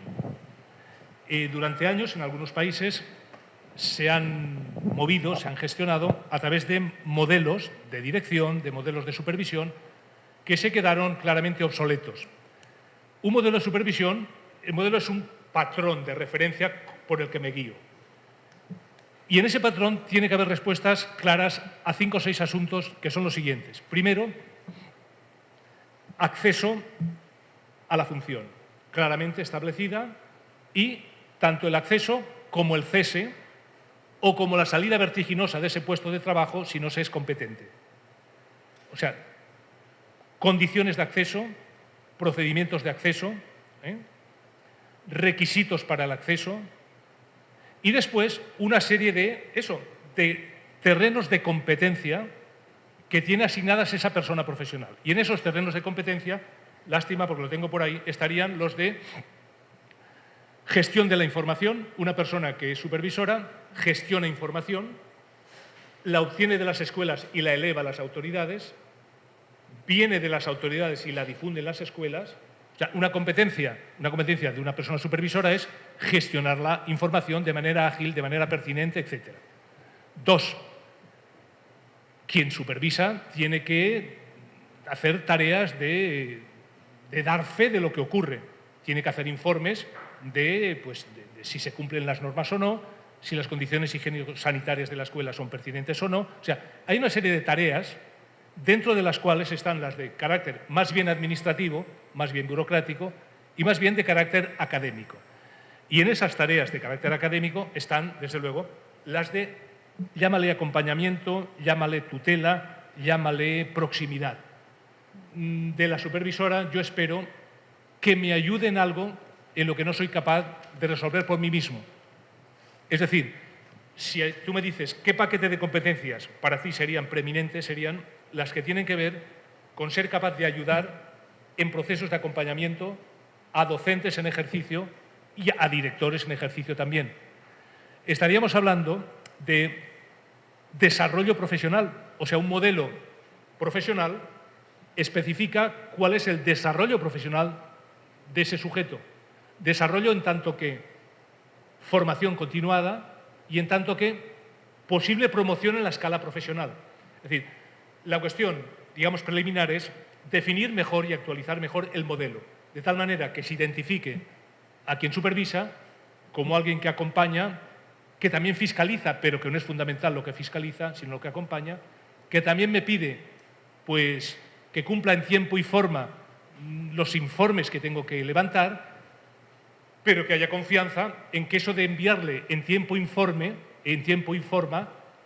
no es un mero cumplimiento. Cumplo, pero miento. Te invento lo que tú quieres que te envíe, te lo remito, tú haces como que lo entiendes, yo hago como que te lo he enviado y entre los dos queda el statu quo del engaño recíproco. Yo os decía que con el nuevo modelo las relaciones cambian y se basa en el principio de confianza. Cualquier persona, aquí presente o no, que desempeñe tareas de supervisión, sabe que es fundamental. Y luego otra tarea, y que yo modestamente aquí en México he visto que a lo mejor es un territorio bien interesante, y es que quien supervisa, en otros países sí se tiene claro, es quien dirige el tráfico de los satélites. Vamos a ver.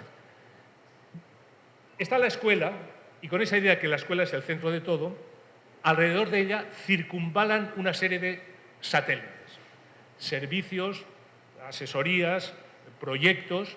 Nosotros hemos documentado aquí en México mismo escuelas que recibían propuestas desde instancias muy legítimas, asesoría, departamentos académicos, la Cruz Roja, Cáritas, quien fuere, de tal manera que la lluvia de propuestas es tan ingente que al final, si hay que hacer todo lo que los demás creen que nos interesa, dice, esto que podíamos hacer, hagámoslo en la escuela, porque seguro que a la escuela le interesa mucho el tema de pues, la obesidad. Bueno, pues muy bien.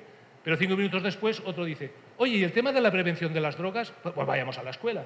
Y a continuación alguien dice, entonces, todo ese conjunto de satélites que pululan alrededor de la escuela, que la circunvalan, que se ponen en un, digamos, laberinto, en unas circulaciones donde no coinciden unos con otros y van llegando a la escuela de manera desacompasada, haciendo propuestas a veces contradictorias entre sí mismas. Entonces, vemos a quien supervisa como una persona que debe dirigir el tráfico de todo eso y decir, esto sí creo que os conviene, vamos a ver, esto es interesante, pero es más interesante para el que te lo propone que para ti mismo. Vamos a ver si somos capaces, entre la dirección de la escuela, maestros y maestras, con la supervisora, valorar si realmente con esas propuestas externas damos respuesta a necesidades normativas o a necesidades sentidas, porque al final acabamos haciendo lo que otros creen que nosotros necesitamos, ¿no? Yo iría por ahí, en este momento, digamos, de cambio, enfatizar en esa función de acompañamiento que, desde luego, no puede eludir que tiene una carga burocrática. Claro, lo que no se puede pedir a una escuela es que te presente un informe a través de un dispositivo informático y que te lo presente luego en formato papel también. Claro, entonces, ¿qué dirá la directora de la escuela? Por cierto, cuando hablamos de competencias, si estamos hablando de que un docente, una directora, debe tener competencias digitales, se supone que quien le supervisa tiene algunas competencias digitales también. Estamos hablando casi de cosas de sentido común, ¿no? Muy bien. Bueno, pues por razón de tiempo vamos a cortar la transmisión. Agradecemos mucho que nos están siguiendo desde el Canal 1. Les mandamos un fuerte abrazo desde el Tecnológico y nos vemos la próxima vez.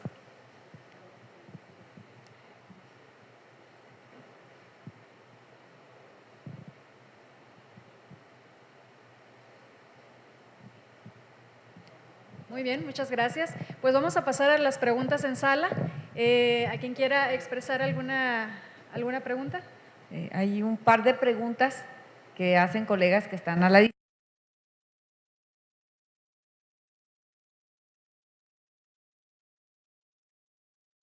De Quintana Roo, Eva Olán, pregunta cómo lograr la mejora en una escuela unitaria donde el docente lleve el rol de docente y el de director. La segunda, de la colega San Juana Contreras, de Baja California Sur, ¿qué sugerencias puede hacer para innovar desde nuestra función directiva cuando las instituciones se encuentran en zonas rurales alejadas, donde no se cuenta con servicios básicos? Sí, casi una pregunta concurre con la otra, ¿no? ¿Cómo innovar en esos contextos que no son excepcionales, por otra parte, ¿no? Que hay monodocencia, quien dirige a la vez es el docente, y en zonas rurales donde no siempre se tienen los recursos disponibles. Claro, lo primero sería reivindicar esos recursos. Cuando en una organización la causa de un problema es la falta de recursos, lamentablemente la única solución es obtenerlos. Es decir, si a mí la causa de mi problema es que me faltan personas, si esa es de verdad la causa del problema, la solución sería obtener esas personas. Si la causa del problema es que esas personas no tienen formación, la solución del problema sería proporcionársela. Si la causa del problema es que no tengo tiempo, la solución sería obtenerlo. Pero dices, ¿y de dónde lo obtengo? Entonces, para resolver problemas por falta de recursos, una solución es obtenerlos. Claro, pero si no se pueden obtener, la solución es crearlos. O sea, ¿puedo yo, en mi solitud unidocente, en una escuela multigrado, en un lugar remoto, utilizar mejor los recursos que tengo? ¿He hecho todo lo posible por utilizar los recursos como puede ser la propia comunidad, las familias, etcétera? ¿He hecho todo lo posible por convencer a mi supervisora que necesito esos recursos? O sea, haciendo todo lo posible para generar recursos donde no los hay, dándoles otra utilización. Esto es lo máximo que yo le puedo pedir a una persona que está en ese contexto. Si no puede tener recursos externos ni es capaz de crearlos internamente, lamentablemente, y eso parece un poco duro lo que voy a decir, tiene que acostumbrarse y lo que no puede hacer es mortificarse continuamente porque no encuentra solución a su problema. Y la solución no es del desastre total a la solución ideal, sino que es otra vez pequeños pasos. Y en esos pequeños pasos sí se pueden hacer algunas cosas. De no considerar a la familia a empezar a considerarla. De no establecer relaciones con el presidente municipal, así hacerlo. De preocuparme por obtener algún recurso de otra escuela próxima que comparte los mismos problemas, a ver si lo obtengo. De estar totalmente aislado en mi escuelita unitaria de ámbito rural, a configurarme, si tengo acceso a Internet, a una red de práctica profesional donde haya otros maestros, etc.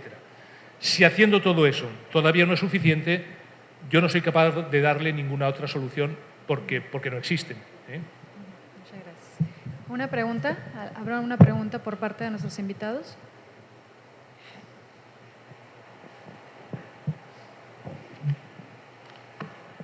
Adelante, maestra. Si le pueden acercar el micrófono a la maestra, por favor. Buenas tardes.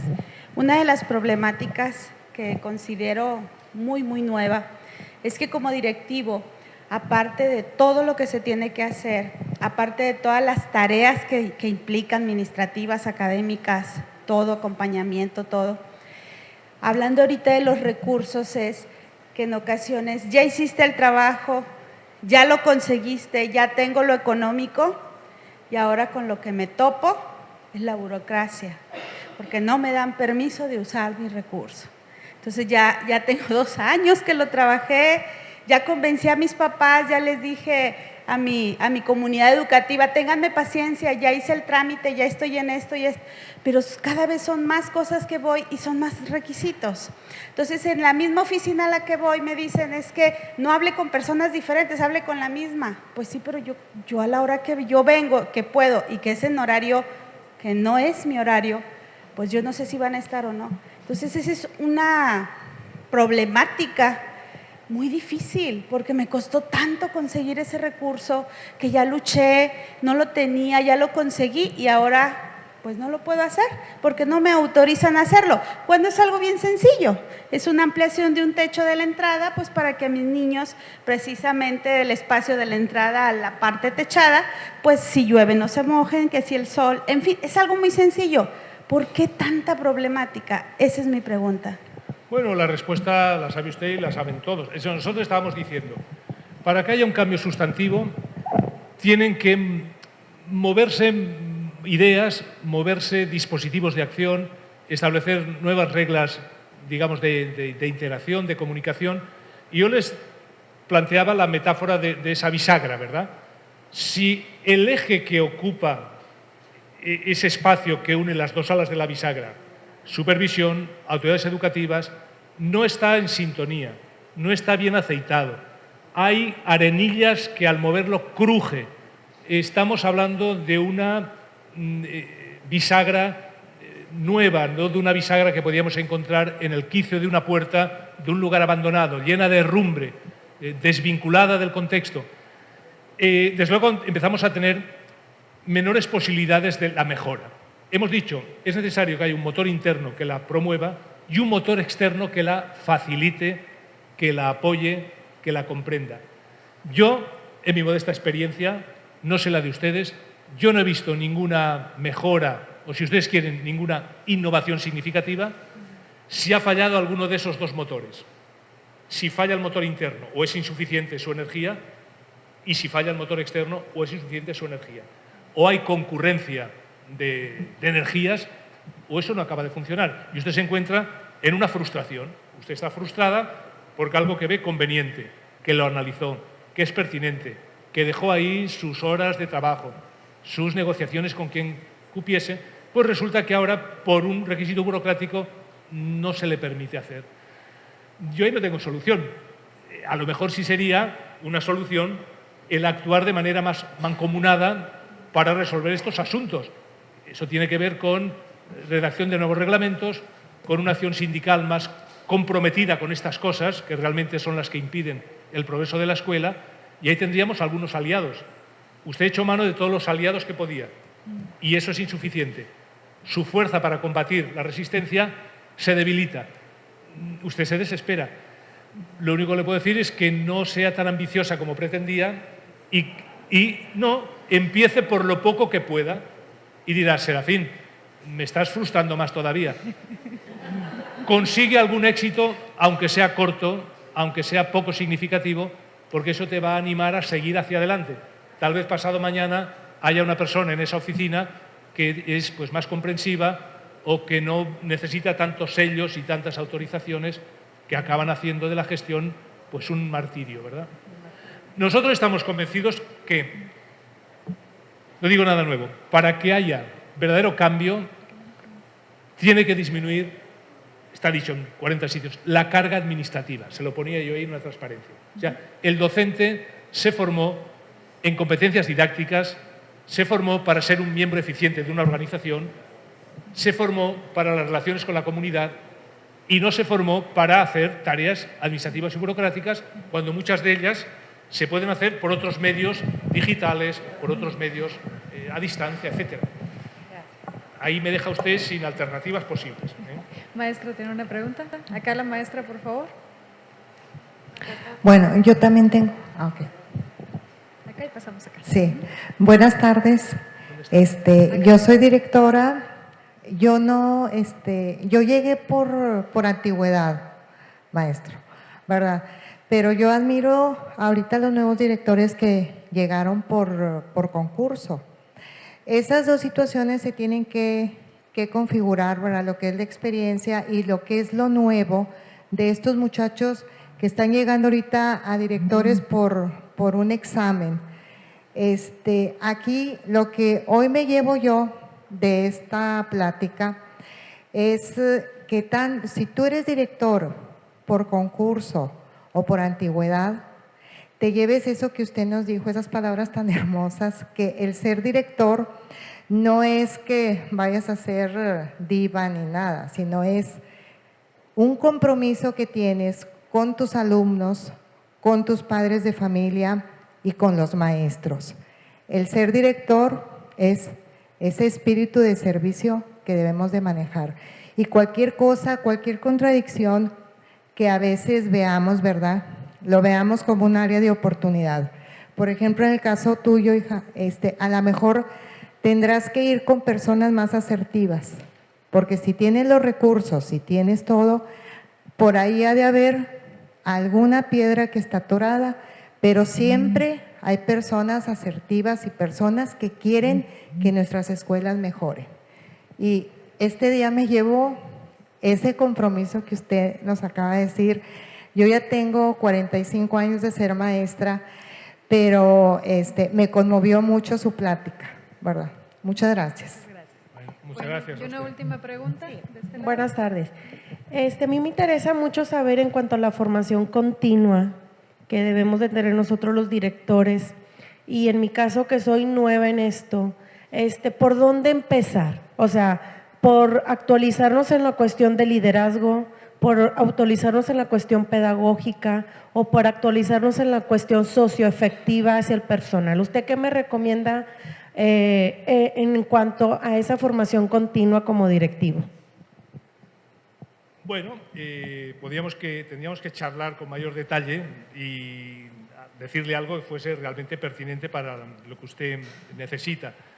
La primera convicción es que si usted pasó de ser docente a ser directora, su vida cambió, su rol cambió.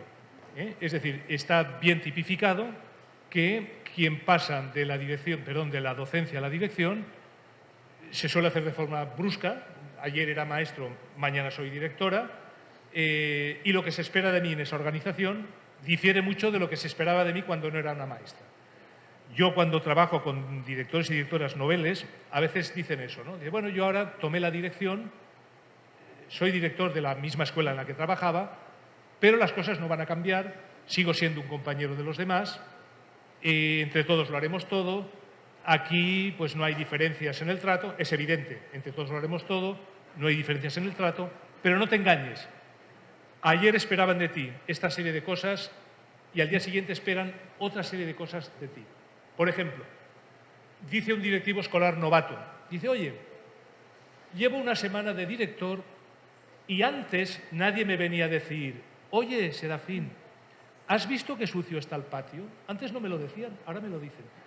Oye, Serafín, ¿has visto qué ruido hacen los de tercero al subir y bajar? Oye, antes no me lo decían, no sé por qué me lo dicen ahora. Oye, Serafín, ¿has visto que esa maestra llega tarde y me interrumpe la clase? ¿Y por qué me lo dice? Pues porque eres el director. Es decir, para empezar, asumir que el cambio es radical, es brusco, es súbito. Y uno tiene que reconocer, como haces tú con gran humildad, que te tienes que capacitar para desempeñar un trabajo que es distinto. Entonces, ¿cómo lo puedo hacer? Pues lo puedo hacer de muchas maneras. Y no únicamente a través de procesos de formación regular, reglada. Yo puedo aprender, pues por ejemplo, de cómo le hacen otros directores de la zona con los que yo me pongo en contacto. Ese aprendizaje entre iguales sabemos que es bien beneficioso. Yo puedo aprender a través de procesos de autorreflexión sobre mi práctica profesional. ¿Cómo puedo hacer esa reflexión? Pues considerando el feedback que me dan mis compañeros y compañeras continuamente. Y eso lo sabe hacer cualquier docente, porque cualquier docente actúa según el feedback que le dan los alumnos. Nos autorregulamos en función del feedback de los alumnos. La directora se tiene que autorregular en función de lo que le van diciendo de manera explícita, de manera tácita, los profesores que están ahí. ¿Por dónde puedo empezar? Depende de tus necesidades, ¿verdad? Depende de tus talentos.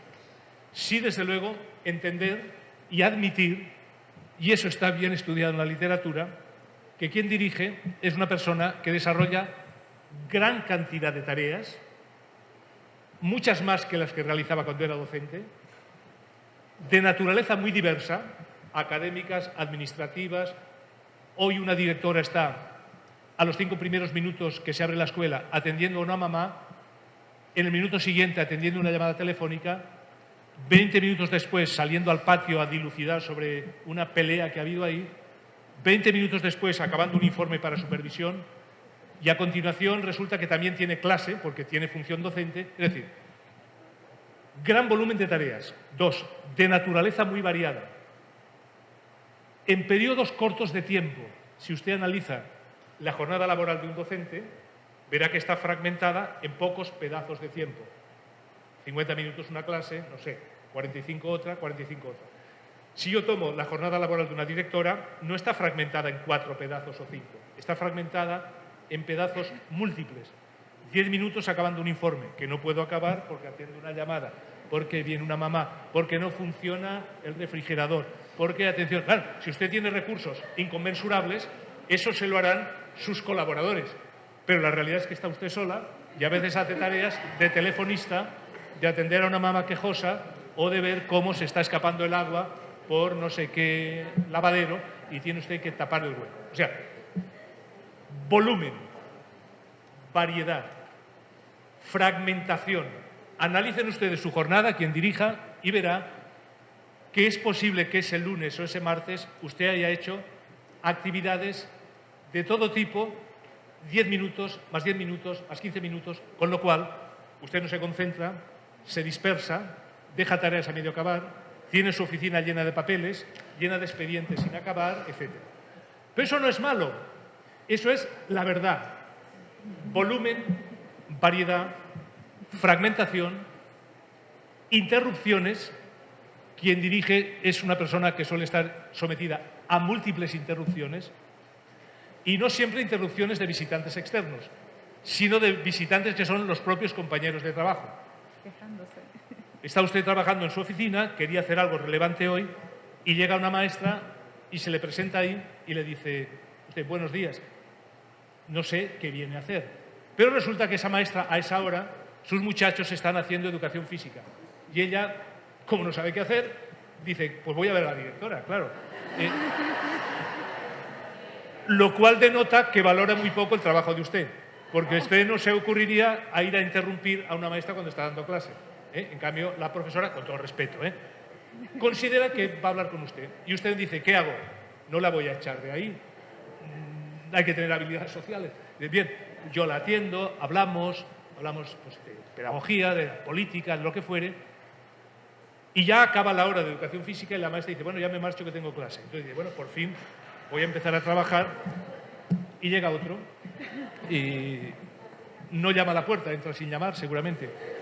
Y usted ve a esa persona, metáfora muy simpática que me explicaba un director, dice: yo veo, nos permitimos este espacio más de relajo, dice: yo veo cuando llegan a mi oficina algunos profes, me los imagino, tal como les veo en su actitud, invadidos de pequeños monos, simios, titíes, esa especie minúscula.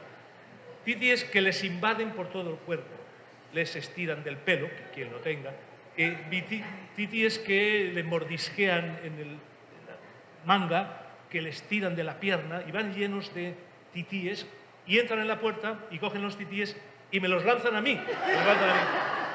Como si no tuviese mis propios monos yo, ¿no? Dice el director. Y bueno, pero claro, ¿yo qué tengo que hacer? ¿Resolverle sus tareas o decirle: esta tarea es tuya, ¿no? Es como aquel caso que un docente no sabe qué hacer con un alumno en su salón, dice: vete al director. Y bueno, da al director, pero lo tienes que resolver tú, ¿no? O sea, ¿cómo vas a ser una persona, repito, por definición, sometida a más interrupciones de las que debieras? Por tanto, magnitud, variedad, fragmentación, interrupciones y uso de la palabra como herramienta de trabajo habitual. Otra cosa no harás, pero hablar todo el día, seguro. En una reunión, pidiendo un recurso al presidente municipal, sugiriéndole a una maestra que haga no sé qué, hablándole con una mamá, etc. Entonces, esta es la naturaleza del trabajo directivo. ¿Qué pasa cuando esto se da en grado alto, elevado, que resulta lesivo? O sea, cuando trabajo tanto que no doy abasto. Llego el primero a la escuela y me voy el último. Y encima me llevo trabajo para casa. Con lo cual mi pareja dice: deja ya la dirección porque esto no puede seguir así, ¿no? Entonces, si el trabajo es tanto que no puedo con él, si es tan variado que me dificulta, si las interrupciones son tan frecuentes que no me puedo concentrar, si eso se da en un grado muy alto, hay que entender que usted está en una situación de patología directiva. Y para solucionar esa patología, claro, hoy podríamos hablar aquí de 40 cosas, ¿no? Hay dos antídotos. Uno, cuente más con los demás. Ya no diré delegue, que queda muy solemne. Cuente más con los demás, porque seguro que hay personas en la escuela que son capaces de hacer cosas que usted no hubiese pensado nunca que son capaces de hacer. Protagonismo intelectual, decía, una transparencia que tuvimos que pasar ahí a toda velocidad.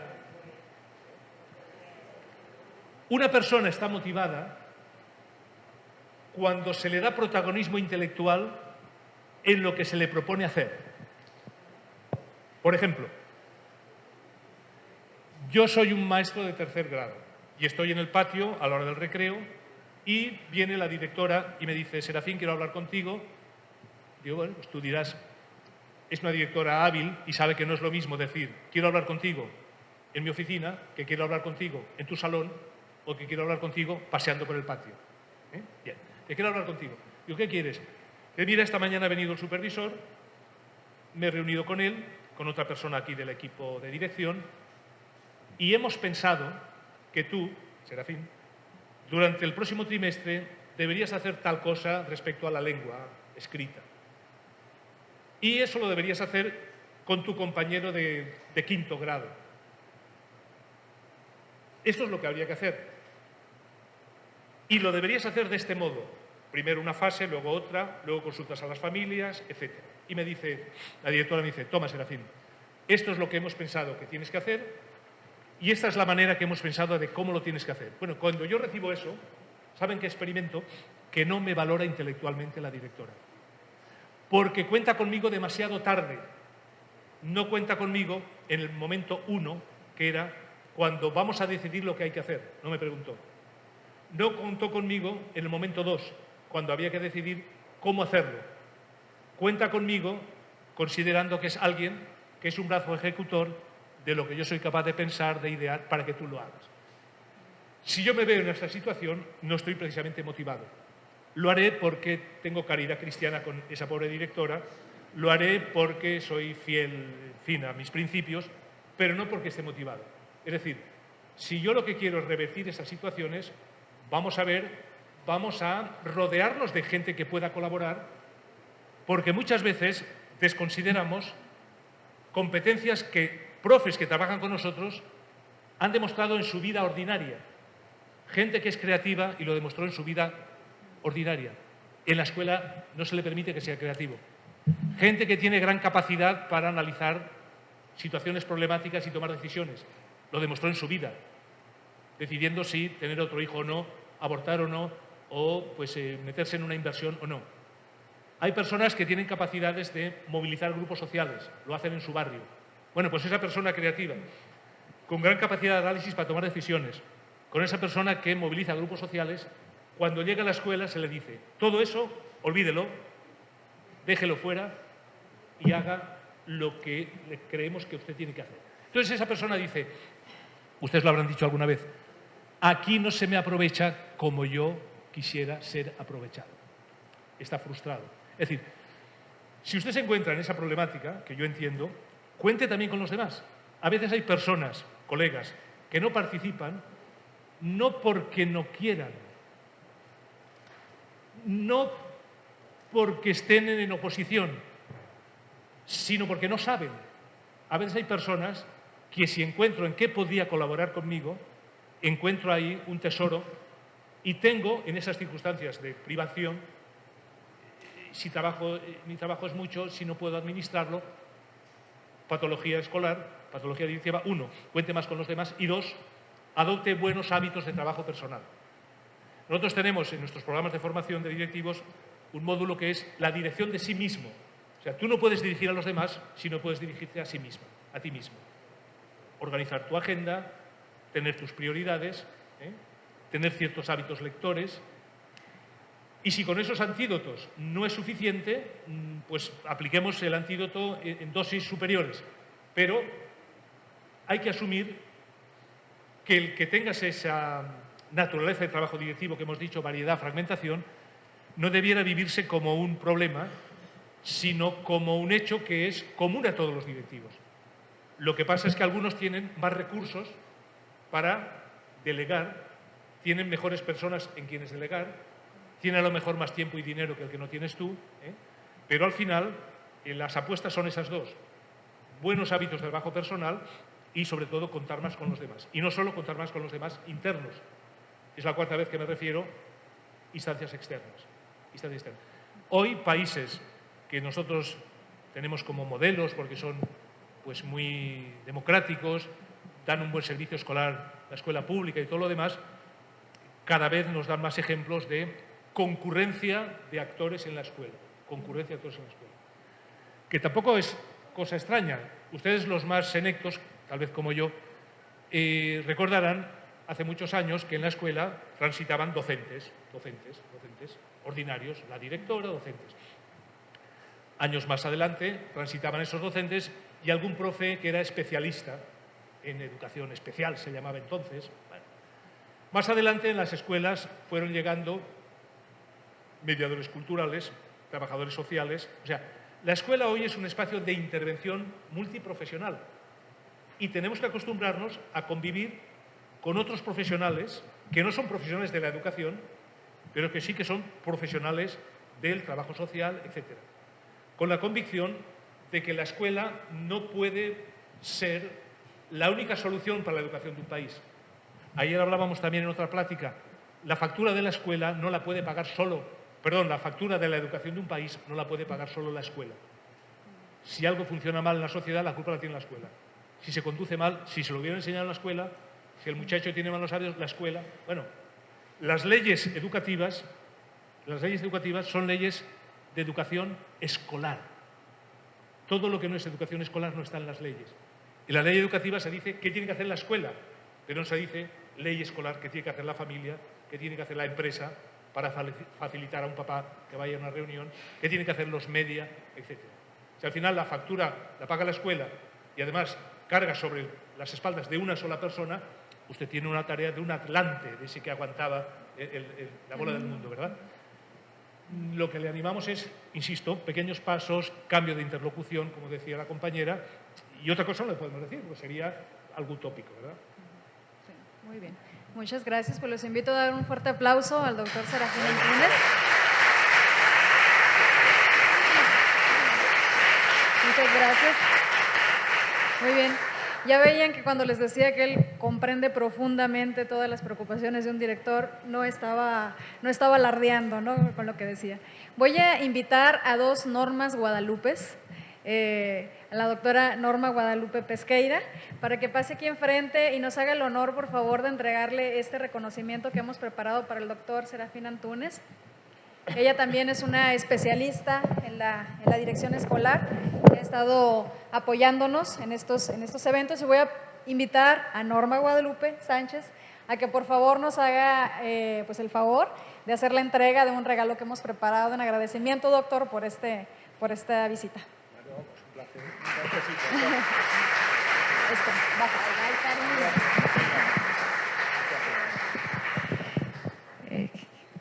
Realmente somos muy afortunados de tener al doctor Perdón. Agradezco enormemente la gestión que han realizado aquí en el TEC de Monterrey. Muchísimas gracias por hacer posible que el mensaje del doctor Serafín Antúnez llegue a más docentes y a más directivos. Cuando uno ha vivido el puesto directivo sabe lo difícil que es, y la ecuanimidad a pesar de toda la adversidad, las respuestas que tenemos que dar a pesar de todo lo que podemos estar experimentando. Muchísimas gracias, es tan real y a la vez con ese soporte maravilloso del conocimiento que usted tiene sobre la dirección escolar, que en México nos sentimos cada vez que está usted aquí, que ya forma parte de nosotros. Muchísimas gracias, sigue aportando. Quienes lo leímos hace hace unos años y que ahora podemos presumir de una amistad y de una pasión por enseñar, una pasión por la educación, nos sentimos realmente muy, muy emocionados de que esté aquí con nosotros. Agradecemos a todos los que están aquí ya a la distancia, esa participación tan emotiva también y esa emoción que vaya y trascienda, que llegue a las escuelas, que no se acabe, como les decía en la conferencia, esa flama que tenemos, esa vocación de servicio, y que nos acompañemos, nos ayudemos con especialistas como el doctor. Muchísimas gracias y me honran entregándole este reconocimiento. Nada, muchas gracias. Que el reconocimiento y el agradecimiento es recíproco y que he podido disfrutar de una buena tarde con ustedes. Lástima que no haya más espacios luego en corto para seguir hablando. Esto de la educación, como se decía en algunas leyes declarativas, la educación es una tarea permanentemente inacabada. O sea, que el que crea que está llegando ya a la meta, que piense que cuando corra la cortina tiene ahí otro espacio que recorrer. Es otra invitación a seguir de manera pertinaz. ¿De acuerdo? Muy Y así le entregamos un pequeño obsequio en reconocimiento por parte del Tecnológico, doctor. Muchas gracias. Y pues a todos ustedes, muchas gracias por su presencia. Estamos muy complacidos de tenerlos aquí. En la parte de atrás, en el lobby de este recinto, pues están sus constancias y también el equipo ha preparado un pequeño servicio de café para que antes de que se vayan puedan tomar un cafecito y conversar un poco en lo que recogen sus constancias. Muchas gracias y buena tarde.